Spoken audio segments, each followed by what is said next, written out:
C'est ici que tout va se passer. Donc là, on peut tout changer, la taille. Donc pour revenir en arrière, c'est pomme Z, hein, que vous sachiez bien. Ou CTRL Z pour ceux qui sont sur PC. Donc là, c'est pour changer les tailles. Précisément, donc la position, le point d'ancrage, l'échelle, plus grand, plus petit. Donc voilà, la rotation, ça. Si vous savez ça, vous savez tout, quoi. Donc là, la rotation. La rotation, encore un petit truc à expliquer. Vous avez vu, il y a 0x et ce chiffre. Donc si ce chiffre, vous le bougez, vous voyez. À l'œil nu, vous le voyez. Mais si l'autre chiffre, vous le bougez, vous ne voyez pas. En fait, l'autre chiffre, le 26 là, qui est noté là, c'est ça qui va vous montrer combien de tours va faire le solide. Donc, il va faire 26 fois 360 tours. Mais là, on ne peut pas le voir à l'œil nu. Je vous expliquerai ça encore après dès qu'on fera l'animation. Donc, ça c'est basique. L'opacité aussi, si vous voulez. Comme vous voulez. Donc maintenant, on va faire une petite animation, mais basique, vraiment basique. Ça veut dire avant de commencer avec l'outil texte. Donc on va faire depuis la 0 jusqu'à la 10, j'ai envie que le rouge se transforme en noir. Ça veut dire que j'ai envie que le rouge, il descende et le noir se rallume. Donc le noir, c'est le fond, hein. C'est cette couleur. Donc pour ça, c'est l'opacité, comme on l'avait vu. Donc j'ai envie que ça fasse ça, l'animation, en 10 secondes. Ok. Mais là, si je me mets à 0 secondes, je mets à 100%. Et si je vais à 10 secondes et je mets à 0, ce qui paraît logique, là, quand on avance avec la timeline, il n'y a rien qui se passe. Parce qu'on n'a pas ajouté une clé. Donc on n'a pas dit à After Effects qu'il faut à 0 secondes qu'il soit l'opacité à 100%. Donc opacité, j'espère que vous savez ce que ça veut dire, je ne sais pas comment traduire ça. Et à 10, il faut qu'il soit à 0%. Donc on se remet à 0. On remet à 100% et là on va ajouter, vous voyez, les chronomètres. Ça c'est presque la chose la plus importante que je peux expliquer sur After Effects parce que c'est ça qui va tout faire le changement. Donc c'est l'outil chronomètre. Donc pour ça vous cliquez, donc regardez bien que vous êtes à 0%. Hein. Vous avez bien l'outil fond sélectionné. L'outil, quel outil? Le solide. Fond numéro 2 sélectionné. Vous avez ouvert, c'est vraiment sur l'opacité. Vous cliquez dessus et ça vous fait une clé. Vous la voyez? Là. Alors, donc il faut bien qu'elle soit à 0 secondes. Ça vous a fait une clé. Maintenant, la clé est à 100%. Ça va non plus rien bouger. Il faut se mettre à 10 secondes, ou bien là on va se mettre à 4 secondes, ça va aller plus rapidement. Et on va descendre cette fois l'opacité à 0. Et vous avez vu, une autre clé s'est créée. Et depuis là, vous bougez avec la timeline et vous voyez, sans rien, ça vous aura fait une petite animation, vraiment basique. Donc pour faire la prévisualisation sans bouger avec la souris, vous mettez à 0 et vous cliquez sur la barre d'espace. Et ça vous aura fait... Tac. Voilà, et maintenant, parce que la barre verte, en fait, c'est le temps qu'il faut pour prévisualiser. Maintenant qu'il est bon, vous recliquez dessus et ça fait vitesse normale. Et vous voyez la différence. Donc très basique, mais c'est très important. Ça marche pour tout. L'opacité, donc si vous voulez faire un changement un diaporama de photo, comme vous voulez, ça c'est important. Donc maintenant, on n'est pas obligé de faire que ça. On se remet à 0. On peut rajouter une clé pour échelle. Donc on se remet à 0. On clique sur l'échelle.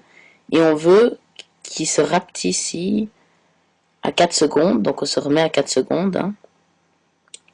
Pour être plus précis, donc si on n'est pas sûr qu'on est bien sur la bonne ligne, ici, on peut zoomer. Donc on peut zoomer, ça zoome jusqu'à... Le plus, c'est image par image. Donc tout ça, c'est image par image. Tac, tac, tac, ça fait une image, une image, une image. Ok, bon, moi, j'ai pas besoin de trop, je dézoome. Donc là, je vois bien qu'on est sur la même ligne. Et l'échelle, je la descends. Donc là, on a les deux. Moi, je descends celui-là. Je la descends ici. Et vous voyez ici, c'est tout le bord de mon solide. Ok. Donc maintenant, si on va à l'animation, donc là j'ai fait à l'envers, on clique sur la barre d'espace et ça nous donne ça, comme s'il partait en fond. Ok, vous avez bien suivi. Hop. Bon, maintenant, bien sûr, vous pouvez remplacer cette image de rouge par une image de photo de vacances ou... faites comme vous voulez. Hein. Faut vraiment être créatif. Sur After Effects, c'est ça le but, c'est d'être créatif. Une fois que vous avez toutes les bases, vous faites comme vous voulez. Vraiment, il faut vous amuser. Donc, on se remet à 0, on lance la prévisualisation, et ça nous donne ça. Maintenant, on va encore rajouter quelque chose pour bien. On va ajouter une rotation. Donc, on se met à 0, on clique sur le chronomètre. Vous avez l'habitude maintenant. On se remet à 4 secondes. Et au lieu de bouger ça comme je vous ai expliqué avant, donc pomme Z, vous allez bouger ce chiffre et vous allez le mettre à 1. Donc ça fera un tour à 360 degrés. On n'a pas vu la différence là, mais si vous regardez, ça nous aura fait un 360 degrés.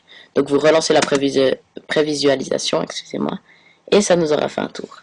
Donc maintenant vous avez un peu toutes les bases, on peut encore rajouter de la position, mais ça... Donc le point d'ancrage hein, que je vous explique, donc la position, vous avez su que la position c'est pour bouger. Donc c'est pareil si on a envie. Donc pour enlever les clés, j'enlève juste. Vous sélectionnez toutes les clés, vous faites Delete. Donc je me remets à 0 et je vous montre juste pour la position. Donc si vous cliquez sur la position, vous vous mettez à 4 secondes. Vous bougez ici. Vous remettez à quelques secondes plus tard, vous bougez là. Quelques secondes plus tard, vous bougez là. Ça vous aura fait donc une simple animation. Donc c'est pour la position quoi. Donc ça vous donne ça. C'est aussi bien utilisé la position. Donc on se remet à 0. Mais par contre, là il faut remettre à 0. À 0.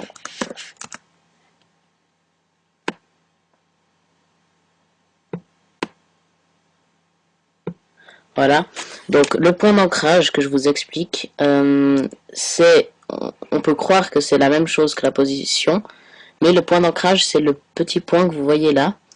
En fait, c'est le point où tout va se jouer, donc si l'échelle elle va rentrer sur ce point, la rotation elle va tourner sur ce point, donc c'est vraiment c'est un point qui est bien utilisé, donc ça on va... Si vous voulez le changer, hein, j'explique juste. Vous cliquez là, outil déplacement. Hein, vous l'avez vu. Vous choisissez le point d'ancrage et vous le bougez où vous voulez. Et là, vous allez voir la différence que si vous faites une rotation, ça va tourner autour de ce point. Ok? Donc, le point d'ancrage, on n'en a pas besoin. Donc, pomme Z, on expliquera après. Donc là, vous avez toutes les bases des clés. Ok?